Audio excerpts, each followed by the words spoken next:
Yeah, let's talk about it, man. Let's talk about this stuff.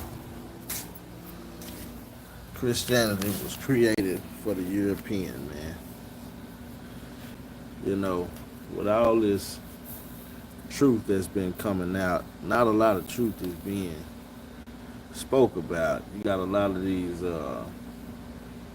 Christians that I think they group is called apologetics. They speak a lot on, you know, the fallacies that's in Islam. Islam in itself is a derivative of Christianity when you understand the true history of these things and where these religions came from. They all came out of Africa. You know, the African Egyptians were the people who developed all these particular religions. Uh, I was once got on one of these little podcasts, one of these apologetic podcasts, and when I began to bring the truth and go to the beginning of the image of Christ and where it came from, you know, I got kicked off his podcast. He did it real subtly. He listened to me, you know what I'm saying, in the beginning, but he didn't really listen to what I had to say. You know what I'm saying? So I thought about that. I was like, man, you know, why this dude didn't give me a chance to really, you know, speak on what it is that I wanted to bring to the table, to the people, even some of his followers. You know what I'm saying? Not that I was trying to be disrespectful or anything like that, because I'm not here to disrespect nobody's religious beliefs.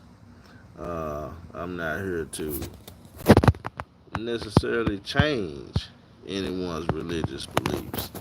By no means, you know, by no means am I trying to do so. You know what I'm saying? I feel like a person's religious beliefs is something that they have a right. They got a right to believe what it is they want to believe. And I put this back screen up to kind of show, you know what I'm saying, who created Christianity. You know what I'm saying? Who created it? Who uh, developed the rudiments of Christianity? You know what I'm saying? And we all know, or some of us know, you know, where it come from. And it came straight out of Africa. I mean, let's not make no mistake. You know what I'm saying? Don't make no mistake about it. That's where it came from. You know what I'm saying? Uh, One thing I can say is if you really want to know the truth about it, you got to go back to the history. You know, one thing about the Christ character and the Christ image, you know what I'm saying? This image goes all the way back to the time beginning with Alexander the Greek. Now, they call him the Great, you know what I'm saying? But, you know, it wasn't really nothing great about him. You know what I'm saying? The guy, according to history, you know, he liked to deal with men and all that old kind of shit. But, you know, he was a general. And he was one of those guys that, you know, had a stake in Africa. You know what I'm saying? He took over. You know what I'm saying? And then died. I think in about 9 years or something like that. You know, he died real fast. And after his death, you know what I'm saying, a guy by the name of Ptolemy took over. Ptolemy Philadelphus. He took over. And one thing about the Greeks, they were very intuitive about wanting to understand and wanted to know what caused the Africans to be so great. How did they build all these mega structures? How did they uh, create such a high civilization? You know what I'm saying?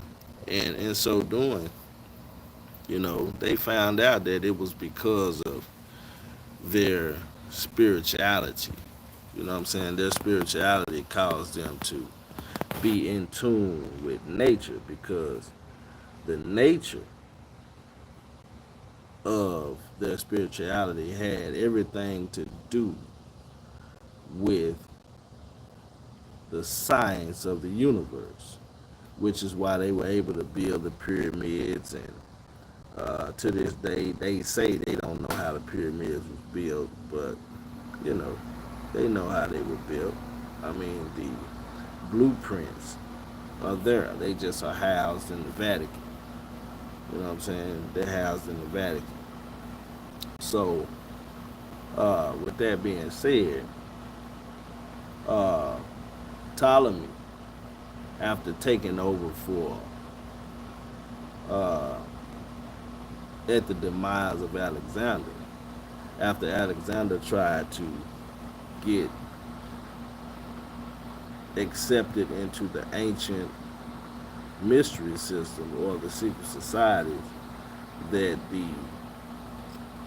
ancient Egyptians had, and was rejected, Ptolemy came after him and was looking for the priest society to accept him, because he wanted to be worshipped as a god. Now, why would he want to be worshipped as a god? Why would he want the Africans of ancient Kemet to worship him?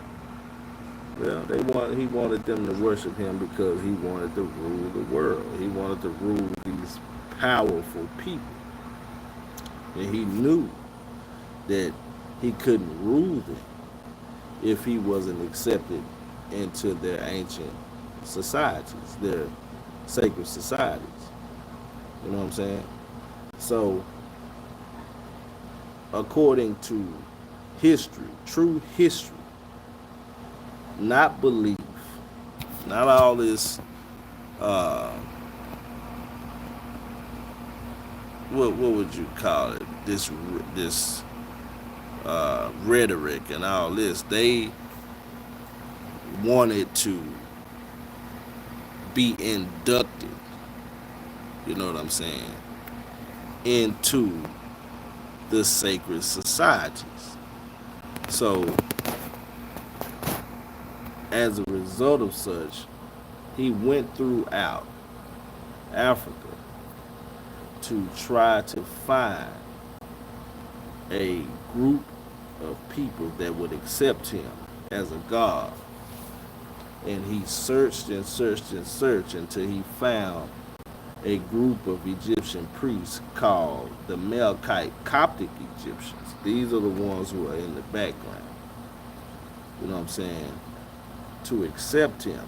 And because he was the ruler, because he came in to rule Africa, he gave them a certain amount of, he gave them a bribe, if you would. He gave them a bribe, you know what I'm saying, and told them, X, Y, and Z, if y'all would accept me and induct me into y'all sacred societies, then I'll give you, this, or I'll give you that. You know what I'm saying? I'll give you a level of authority over your peers that will put you in position under our domination. You know what I'm saying? So, just trying to speak this in layman terms. And they accepted the bribe. And these are called the Melkite Coptic Egyptians. They are what you would call the bourgeois of that particular time. Now, we're talking about 300 BCE. I'm talking about the time period. To be more exact, it's about 320 BC, after the death of Alexander the Great, or Alexander the Greek. You see what I'm saying? So, what ended up happening, he asked them to create an image of him. You know what I'm saying? And this image was made, or it's called a bust or a statue of himself.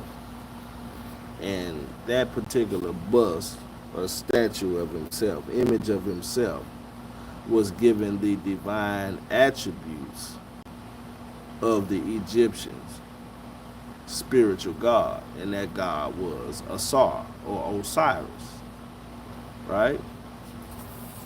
And those divine attributes, one of those attributes was the Apis bull. This Apis bull of the ancient Egyptian spiritual system was the god of resurrection. Now, this god of resurrection was an attribute of Osiris to resurrect the dead. You see what I'm saying? So, the name of Osiris and the name of Apis, or the Apis bull, was combined, and they created the composite name Osiris or Serapis, right? And this image, look it up. This image looks exactly like your Christ character today. Exactly like it. See what I'm saying? That this was created 300 years before the first century AD, right? By the Greeks, who were the first European culture to rule and dominate in Africa. Now, I'm going somewhere with this because I want somebody or whoever that gets on this live to come on here and give me some truth that might repudiate or might, change my mind on what I think is going on. You know what I'm saying?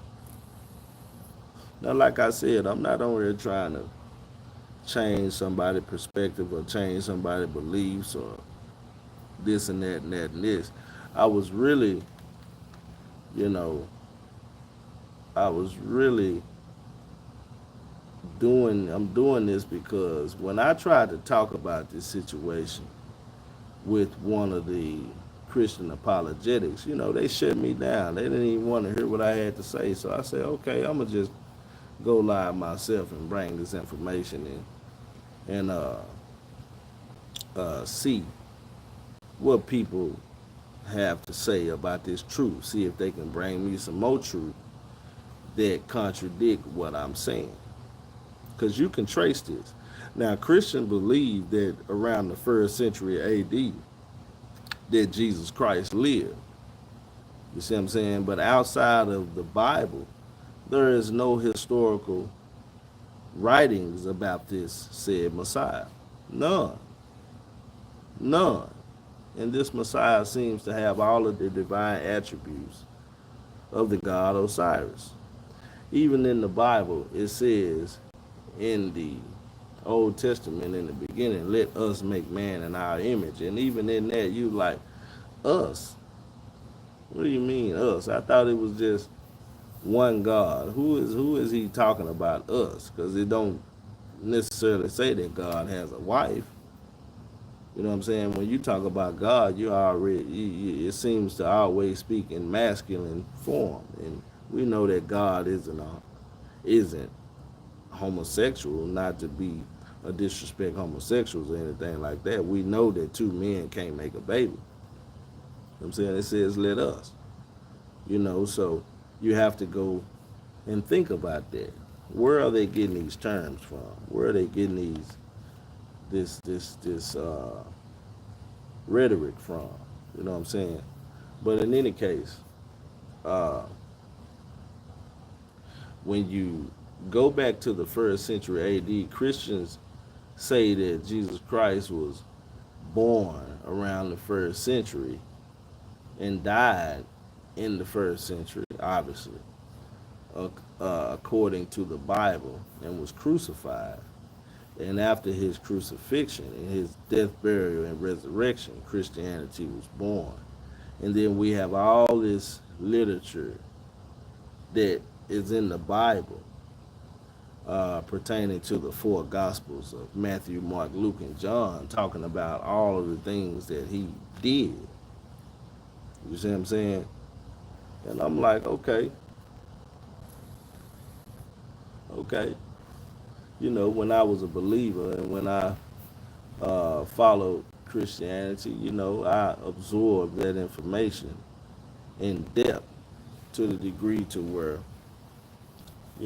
I trusted in the death, burial, and resurrection, and I, you know, accepted Jesus Christ as my personal Savior and Lord, and began to try to, walk in the spirit of Christianity, not knowing that Christianity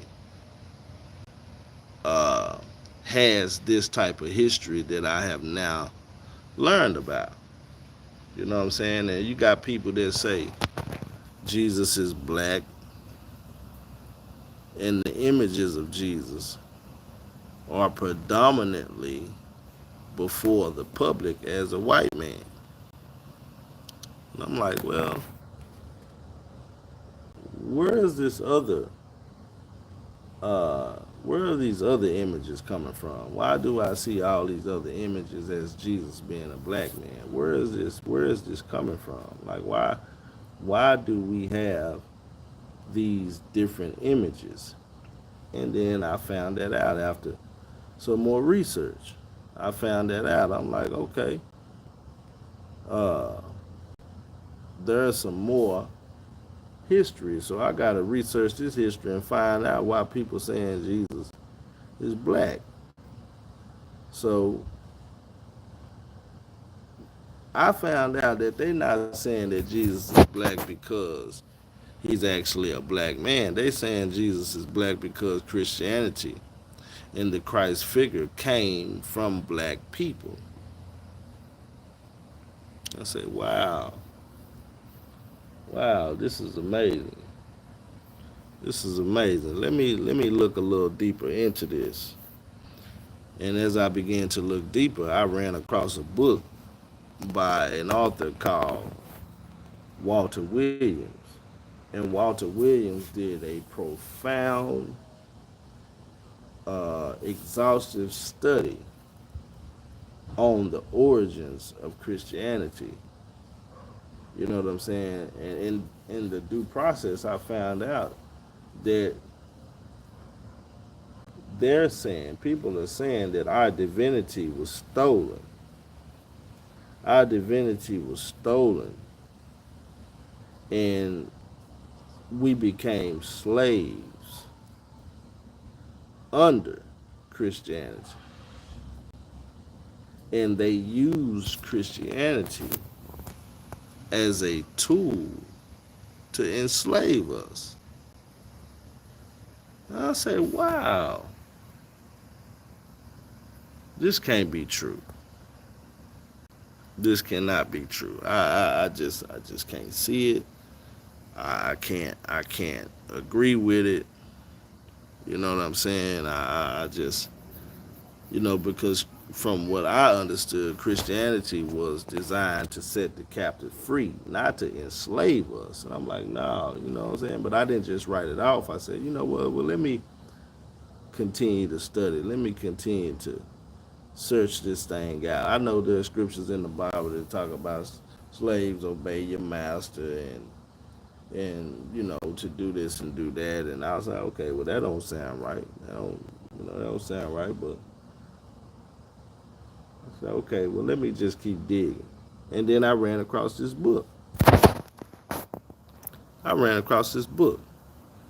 And this book, The African Origins of not African Origins of Civilization, forgive me, The African Origins of Christianity, exposed everything that every piece of knowledge that I was in the absence of. You see what I'm saying? All the way back, that goes all the way back to ancient Africa, ancient Kemet. And I began to see how the rudiments and the foundation of Christianity was created.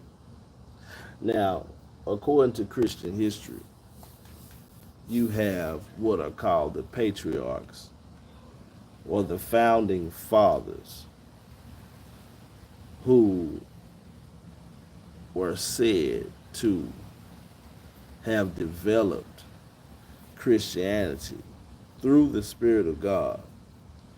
The 12 apostles, you know, Peter, who is said in the Roman Catholic system to be the head of the church, and the Bible says, upon this rock I'll build my church, and the gates of hell shall not prevail. And it also says and talks about that every pope is said to get his authority from Peter, who was one of the apostles. And even the Vatican is said to be built on top of the tomb of Peter in the catacombs. You know what I'm saying? And even in the Vatican, you have some information that there were once black popes. You even have a situation to where the Pope used to be a black man, the very first Pope. And I heard about this before I even come into this knowledge. I'm like, this is odd, this is strange. You know what I'm saying? And I'm taking all this information in with an open mind. Mind you, I'm not coming against none of this information. I might not believe it at the particular time, but I'm coming into this knowledge, and then I'm kind of writing it off, but I'm not writing it off, and I'm saying, where is this coming from? Well, why are these people saying this? You know what I'm saying? And even the Christians today, God does not see color, even though we know racism it permeates throughout all levels and areas of religious belief. And I'm like, okay. So I stumbled across this book, and this book itemizes that this Serapis figure, which is a Greek man, this Serapis is actually Ptolemy. And in the book it says that Ptolemy had the ancient Coptic Egyptians create him an image of himself and asked them to put this image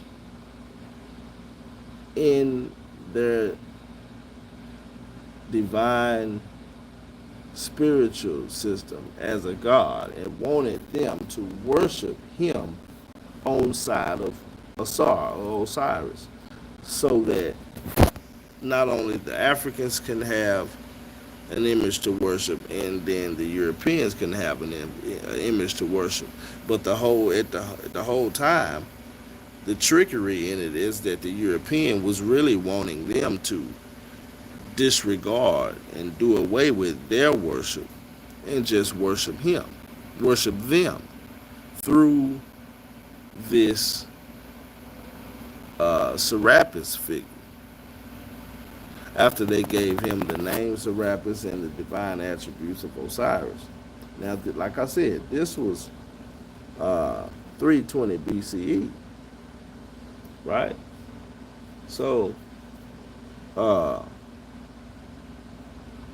they rejected it. Now, those who created the image, they accepted it because he gave them a bribe and gave them precedence over the rest of the priests, right? So, as a result of that rejection, time goes on.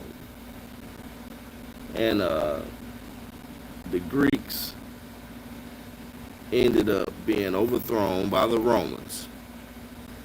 And then the Romans and the Greek came together to create what is called the Byzantine Empire, right? And they literally ruled by force all of northeast Africa. You're talking about Libya, Turkey, uh, what is that? All of those countries of northeast Africa, Iran, Iraq, Afghanistan, Mauritania, you know, all of those areas. And all of Europe also as well. But they ruled with an iron fist. And the Byzantine Empire, who was comprised of the Greeks and the Romans, they pretty much came together. And their goal was still to rule the indigenous population, which was all of the black folk, all of the African people, through their spiritual beliefs. But they had to gain ground in that manner. This is according to this book. So there rose about a few Roman emperors, right? Now let me go back. Let me highlight that when the ancient Egyptian Coptic priests didn't accept this image called Serapis,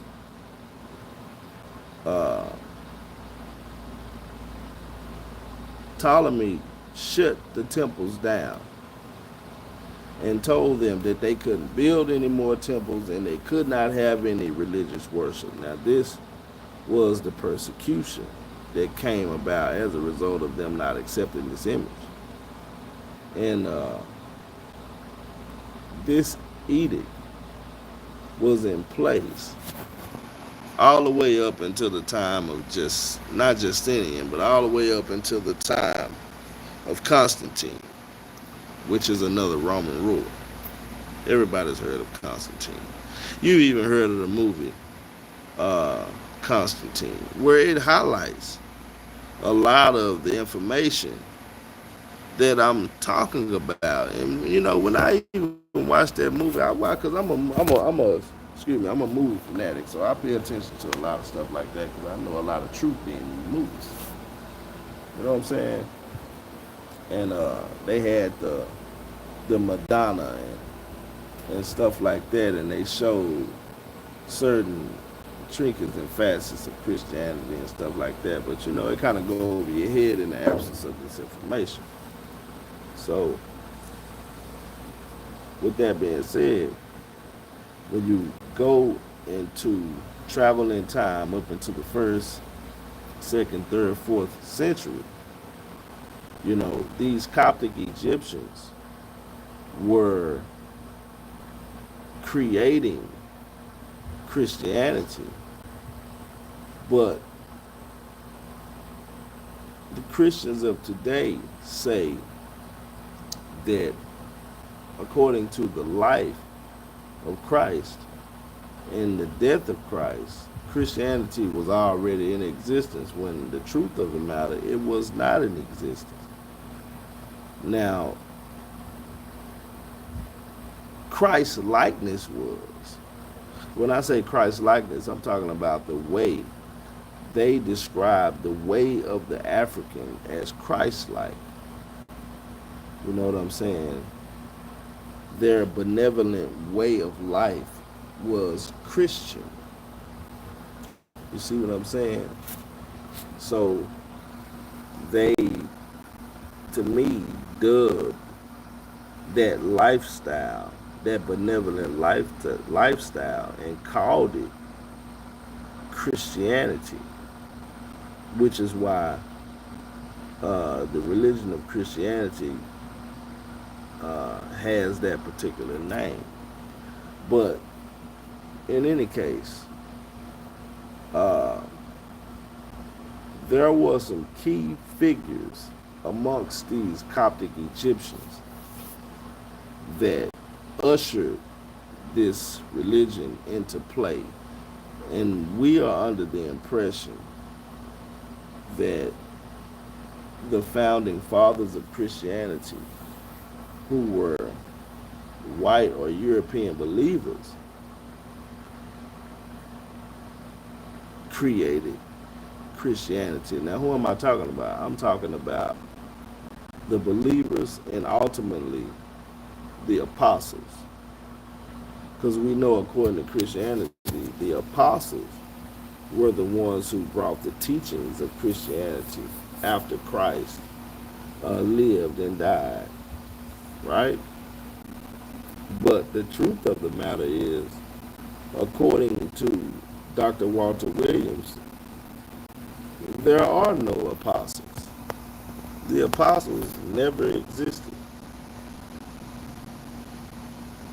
Jesus never existed. Y'all get where I'm coming from? You know, someone said dude conquered the world when he was 17. This dude panhandling on YouTube. Oh man, I'm gone. Kyle Nash. Quit tripping, bro. Come on here and say something meaningful.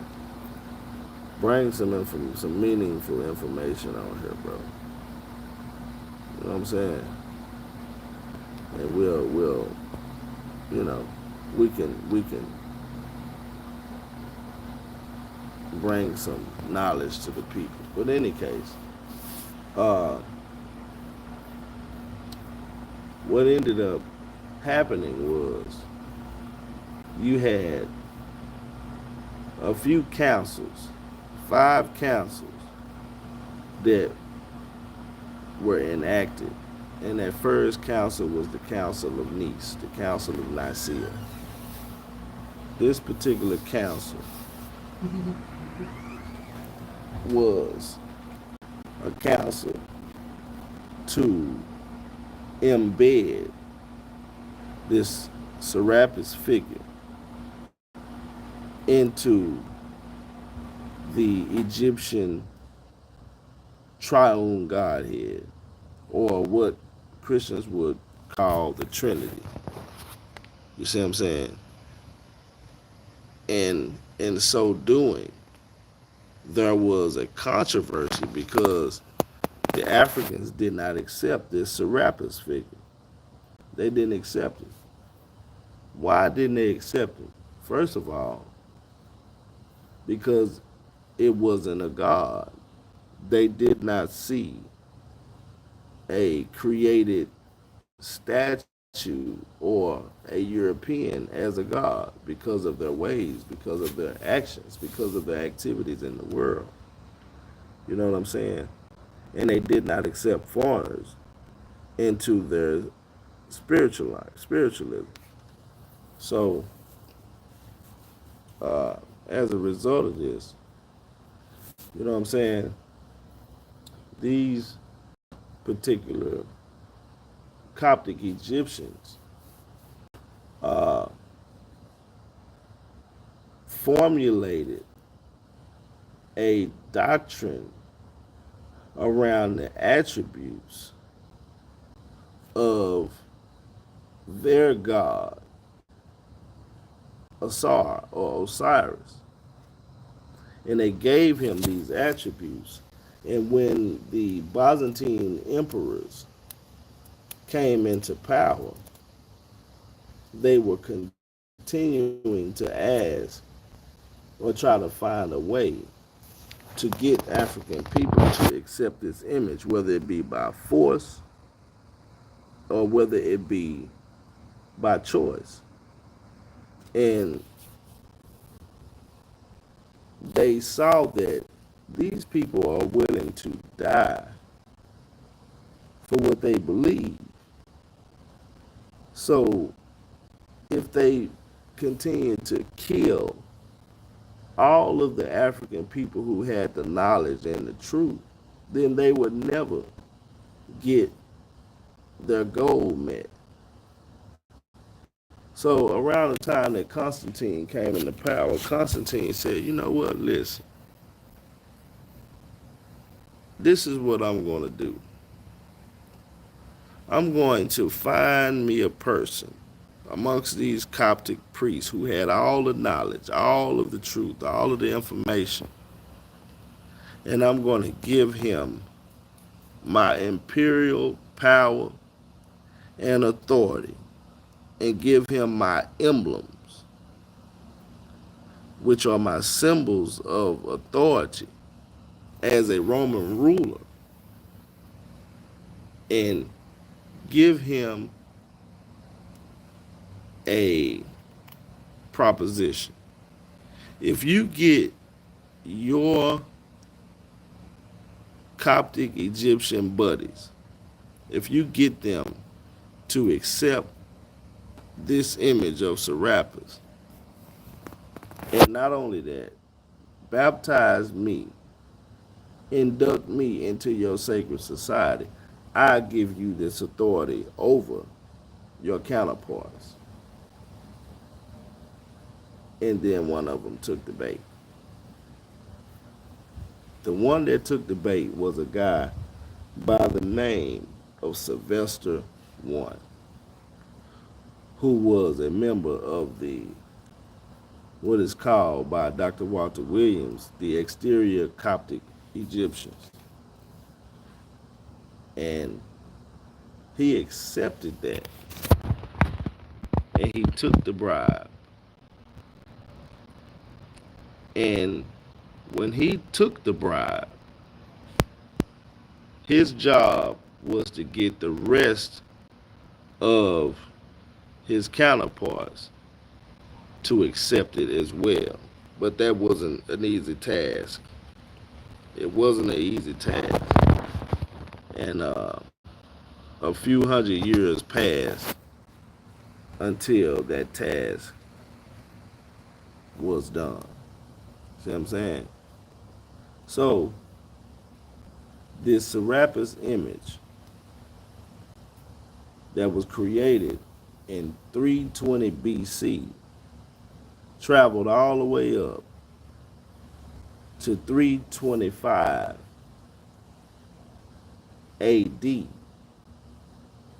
and through a council that was called by an ancient Egyptian Coptic priest that was called the Council of Nicea, was called into play in order to invest all of the powers and spiritual authority that Osiris had and make him one with the African god. Now, this might go over a lot of people's head, you know what I'm saying? Because if you don't know anything about this history, if you don't know anything about what I'm talking about, then this to you will be pagan knowledge. You'll have a pagan understanding about all of this stuff. So you got to do your research. You got to do your research. You know what I'm saying? So this guy by the name of Sylvester I accepted the bribe of Constantine, and he baptized him into their sacred society, and he became a member, but he had no authority over the spirituality of the people. He was using them in order to get them to accept his bribe first on a temporal basis, right? So Sylvester I, he put together his council of bishops I don't know how many they were, but he put together his own council of people. And these particular people were to assist him in what is called proselytizing the rest of the Coptics to worshiping this image of Serapis, which was a white man, a white image. This image was the image of Ptolemy the First, who came into power in Africa amongst the Greeks after Alexander the Great. You know what I'm saying? So his job, like I said, was to get them to accept the image. And as he was trying to get them to accept this image, uh, Constantine, through his donation of his imperial power and authority, which is called the donation of Constantine, you know what I'm saying? His job was to get this done. It didn't happen during his lifetime, but it got the ball rolling. See what I'm saying? And as the ball was rolling, they had this Council of Nicea. So before this council, there was a guy by the name of Arius, who also was a Coptic Egyptian, one of his brothers. They knew each other very well. And Arius said that this created image of Osiris, Serapis, he's a perfect creature, but he's dissimilar from the father, Osiris. He does not, he has a divine spirit, but he does not have a human nature. Does that sound like some of the controversy to all you biblical students? Don't that sound like what the Pharisees and the Sadducees was arguing about and why Jesus Christ was killed in the Bible? Because if you remember, they were arguing over the same matter because Jesus in the Bible was said to be going around claiming to be God in the flesh, when the Bible dictates that God is not a man. God is not flesh and blood. You see what I'm saying? But when you go back to the real history and the true history, this true history dictates that amongst Coptic Egyptians who had all of the spiritual wisdom, divine knowledge, and understanding of their way of life, were debating amongst themselves that this image of Ptolemy called Serapis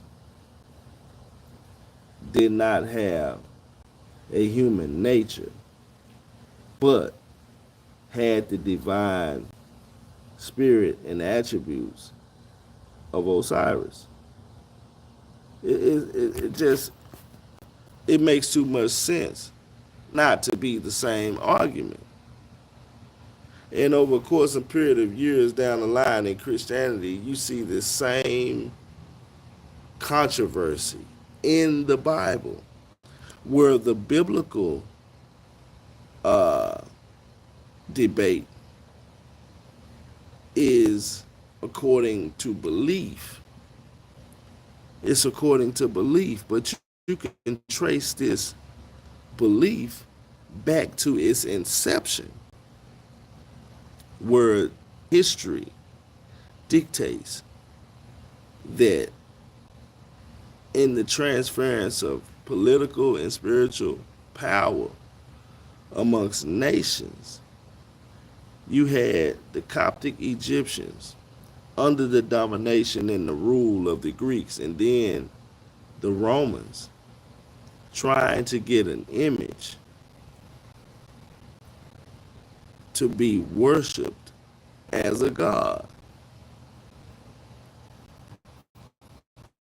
it's just too close for comfort. It's too close not to for a person with any type of knowledge to see the similarities. You see what I'm saying? So in any case, this Arius fellow spoke out against it, spoke out against Sylvester, his peer amongst the Coptics, and said that this statue is a creature. It is created by man. It's a statue. It has no power. It has no human nature. It's just a statue. Now you can say it has this and it has that, but it has no authority to be worshipped by us. None whatsoever. See what I'm saying? And this debate is called in history the strong statement by Arius. You had three events that brought about, according to the book, the African Origins of Christianity by Dr. Walter Williams. You know, you have three events that brought about the Council of Nicea or the Council of Nicea. You had the what's the first one? It's called the Donatist Schismatic Controversy. Now that controversy, I never mentioned that, but that controversy was a controversy amongst African, the African clergy or the African Coptic Egyptians who were being persecuted by the first the Greeks and then the Roman rulers at the time. To be more direct, Diocletian. He was persecuting them because they wouldn't accept this image as a god. So he told them that they also couldn't be worshipped, but he was also killing them. Now, there's a lot of said history about Christians being fed to lions and all this stuff back then. This is what they talking about. You know what I'm saying? This persecution was back in 200 AD and all this, where Diocletian was saying that they couldn't worship this image because Ptolemy at the time in 300 BC, 320 BC, closed the temples down and told them that they couldn't worship then either. So from that time all the way up until the time of the Council of Nicea, they still couldn't worship, still couldn't hold any type of worship ceremonies or spiritual ceremonies in any temple or anywhere. So they had to do it in secret, and the place that they did it, they worshipped in their homes, and they worshiped in the cemeteries, right? So you had the Donatist Schismatic Controversy. Now, as a result of this persecution, there was a clergy by the name of Mensurius. Mensurius fell victim to the persecution. And although the Greeks and the Romans could not read, they were illiterate, they turned over the sacred writings to the Roman ruler at that particular time, which was Diocletian. And there was another bishop by the name of Donatus, and his fellow by the name of it was Donatus and what was the other guy named? Bishop Secundus, according to the book.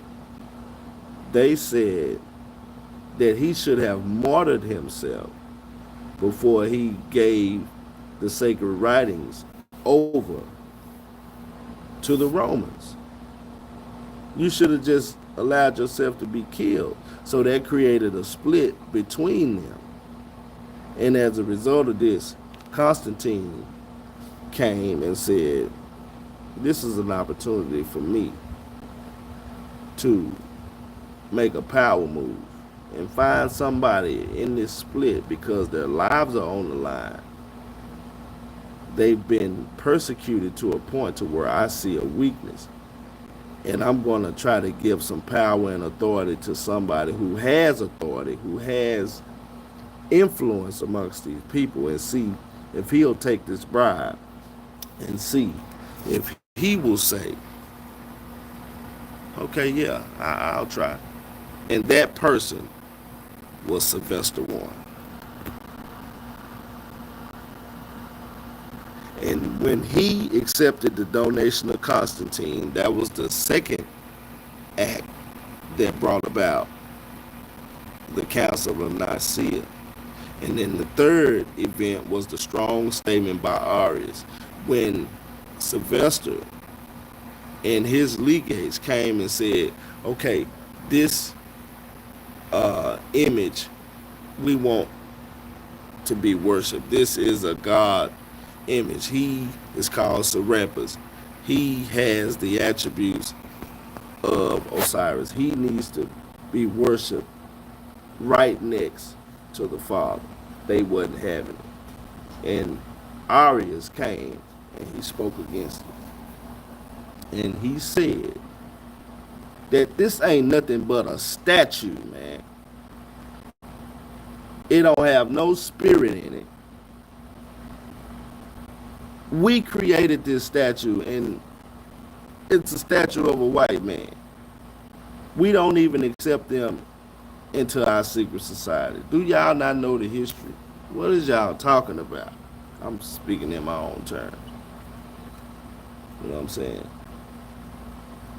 But because Sylvester had the donation of Constantine, and he had political power and authority as a result of the donation of Constantine, he was able to overrule what he was saying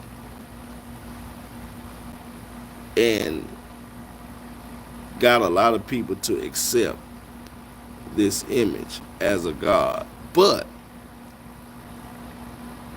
during the Council of Nicea, they had to find a way to do it. And what they did was they usurped the second person of the Godhead, or the ancient Godhead, which was Heru, or Horus, which was the Sun, the son of Osiris, which is the character that had the falcon head. You know what I'm saying? They usurped him and inserted Serapis and made him the S-O-N of God. And that's what they ran with. And then they repudiated the teaching of Arius against Serapis. Right? This began the process, and they created what is called a homogeneous creed. And that homogeneous creed is what you call today as the Apostles' Creed. Listen, this stuff gets so deep. I have been doing such an exhaustive study long ago when I was in Christianity, when I talked about the word apostle, which comes from the root word apostasy or apostate. And I said, why would you call the 12 disciples apostles? Don't apostle or apostate means to turn away from the truth? It just really didn't make any sense to me. But now that I know the truth, I'm like, okay, well,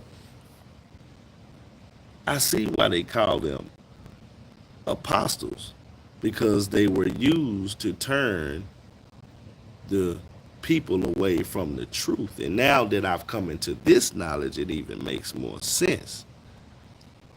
This being the Apostles' Creed that dictates that Serapis is the same, and the verbiage goes like this: God the Father, God the Son, the S-O-N, the same. And that was your homogeneous creed that was enacted at the Council of Nicea. This was your first step into bringing this image of Serapis that became the image of Christ, Jesus Christ, before Christianity even began. And this happened at the Council of Nicea at 325 BCE. No, not BCE, AD. Why am I saying all this? Where does all this come from? This comes from the history, not the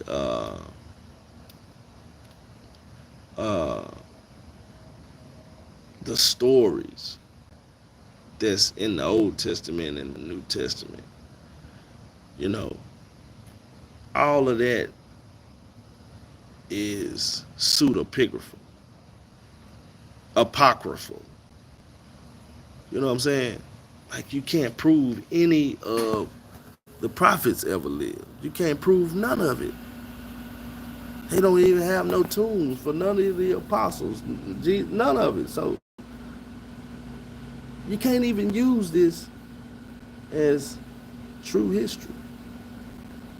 But all of this stuff that I'm talking about, you can Google the Council of Nicea. You can Google the Council of Constantinople I. You can Google the Council of Ephesus. You can Google the Council of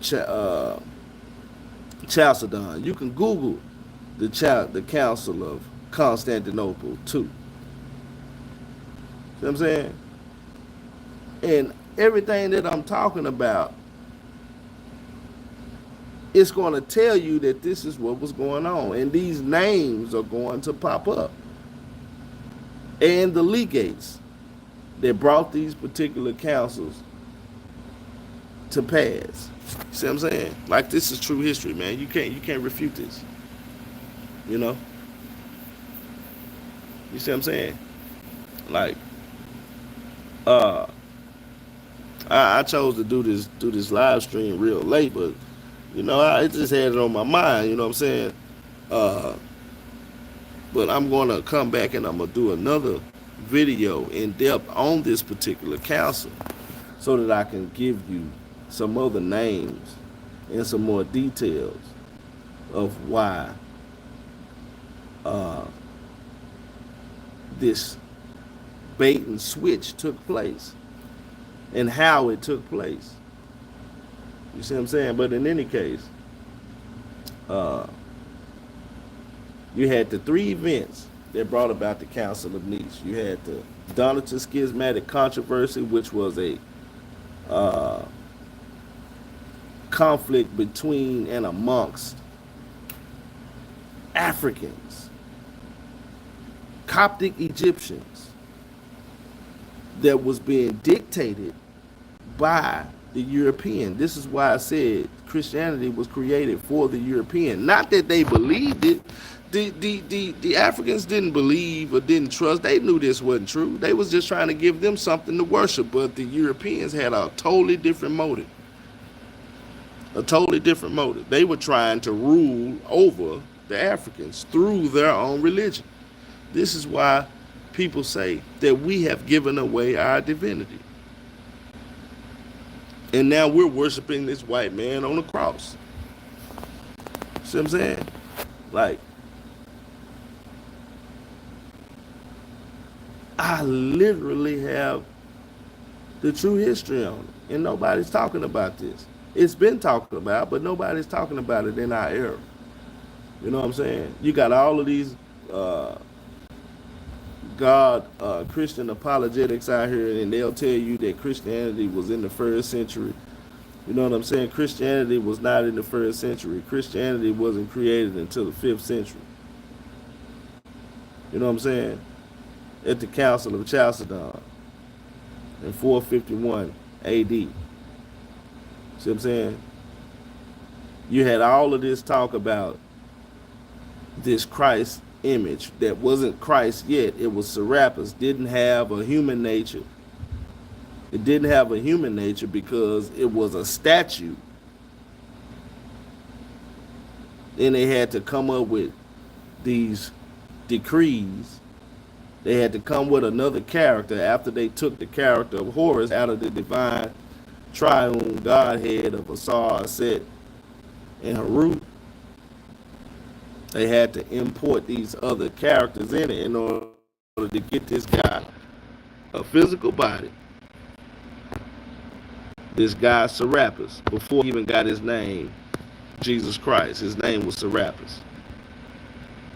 And that Serapis image was the image of Ptolemy, who was a general of Alexander the Greek.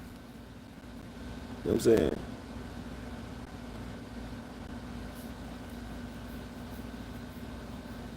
All of these historical landmarks.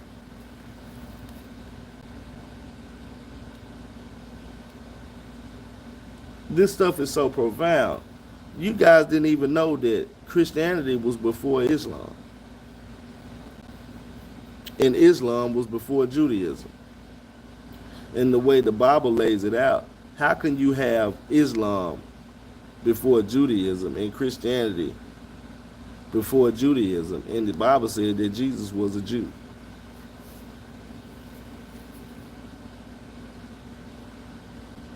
Or I'm going to give it to you in another way.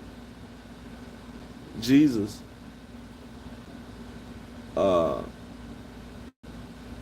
before he got his before he received his heritage amongst his own people, he was a Greek. He was a Greek before he was a Jew.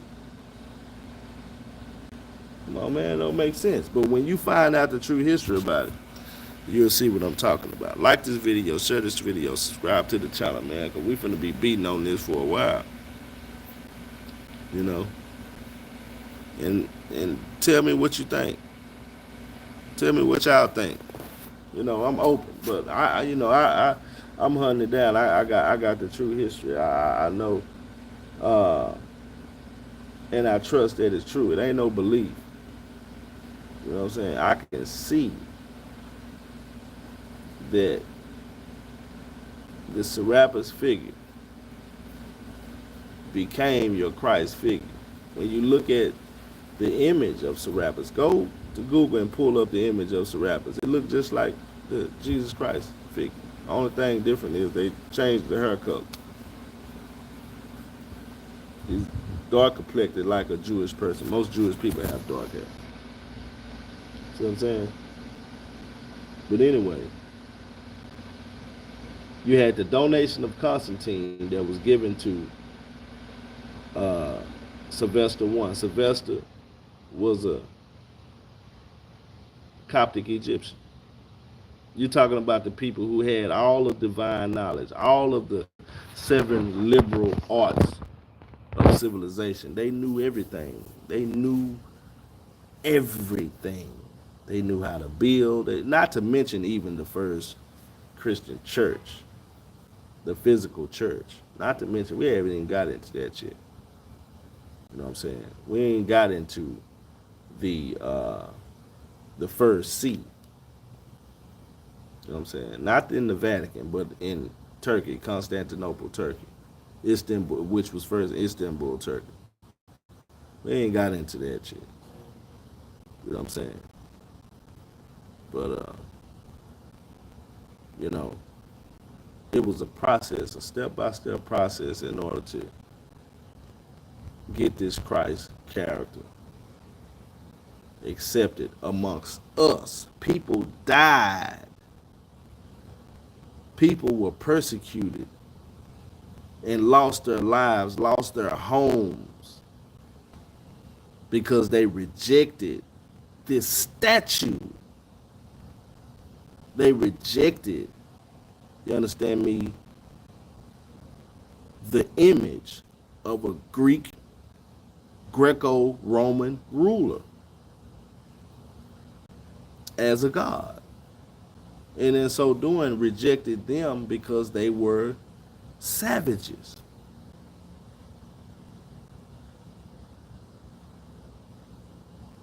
They were the enemy. You know what I'm saying? And this was the way that they rejected them. You know. Man, this is crazy. This is crazy. And you know, the Bible even talks about that in the last days there will be a falling away. That falling away means they said in the Bible as if that would typify the last days, that people will fall away from the faith. That's what they mean. The only reason people falling away, that falling away or that turning away from Christianity, is because people are coming into the truth. And as they come into the truth, they will turn away, fall away from falsehood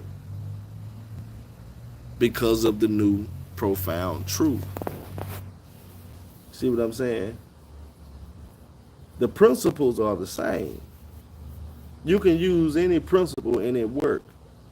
There are many principles in Christianity that work, like sowing and reaping. You reap what you sow. You know what I'm saying? He who knows to do good and doesn't, to him is sin. Like, you know what I'm saying? There's so many things, and that's why, you know, it's not just one religion that has great principles in it, but when you look at those principles in a nutshell, they are all the same, whether it's Judaism, Islam, Christianity, Buddhism, Hinduism. It's all the same. You can those principles permeate in all these different religions. They're cultural. But anyway, like this video, share this video, subscribe to the channel, man. You know what I'm saying? And we're gonna be back, you know, to talk about the origin of Christianity and how it took 5 councils, beginning with the Council of Nicea, or Nicea 1, in 325 BC. You know what I'm saying? 325 AD, forgive me. You know, to bring about Christianity. And Christianity was created. It was created by the African for the European. You understand? For the European. Peace, family.